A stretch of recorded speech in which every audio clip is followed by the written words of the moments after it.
Hello, and this is the reading for Pisces. As with Virgo, anybody Pisces or Virgo is really feeling the full force of these eclipses across the axes of their two signs.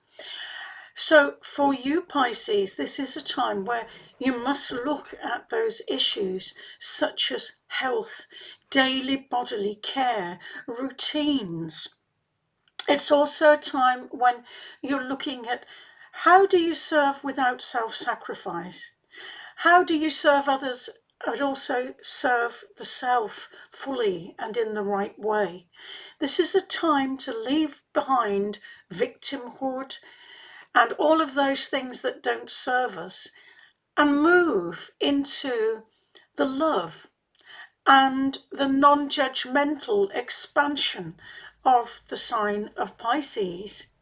And I talked a little there, didn't I, about daily routines, about health. This is an important focus for both Virgo and Pisces, and it's about spiritual health as well as bodily health, but it is tied into the daily routines.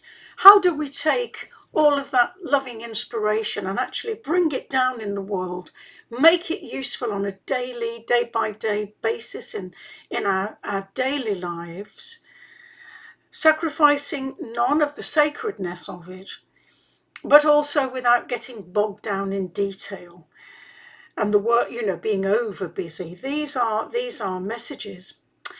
I think you're going to be helped by the fact that Saturn has now retrograded back into Pisces.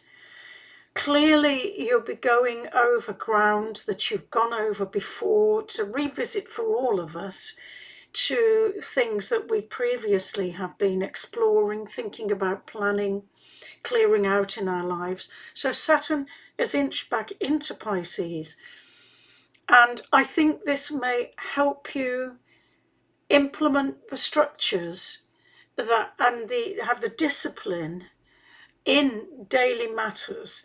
Saturn is very much an earth planet, and so its energy fits in quite well with the Virgo daily round that we're talking about.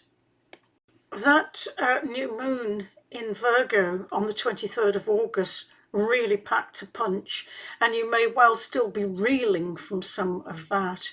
And of course we then have the full moon lunar eclipse in Pisces. This I think you will feel strongly.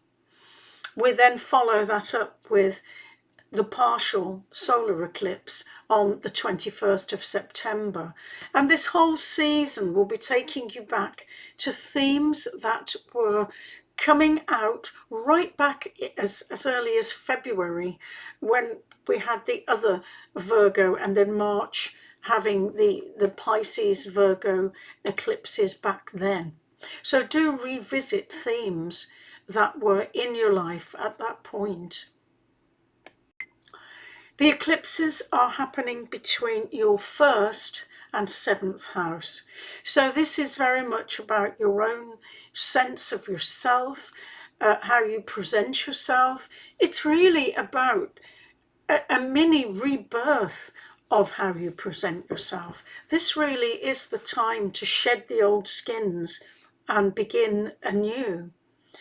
Now, Uranus in Gemini is in your 12th house, and you may get a sense of lots happening in air behind the scenes. So you may feel the pressure in some sense of all those Uranian breakthroughs, shocks, surprises, all happening back where it's not so easy to see them, so you may be aware of this as a vague, uneasy tide rather than something that you're seeing sharply.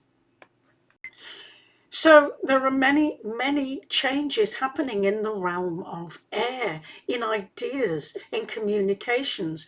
And the card for you, Pisces, is the Page of Swords. And now we can see the page with all the birds milling around his head, so lots of new ideas going on there. There's also a possibility here for someone being a little bit snippy, I think, perhaps a little bit critical. I think this may tune in to the Mercury critical aspects of your Virgo opposite partner, the opposite on the spectrum there. So to conclude, a time for you of deep transformation, some of which will seem to be happening behind the scenes. It may also be that with your ruler Neptune retrograde for the entire month, there may be a dip in energy there. So take care, self-care, very important. I think that wraps it up for you, Pisces.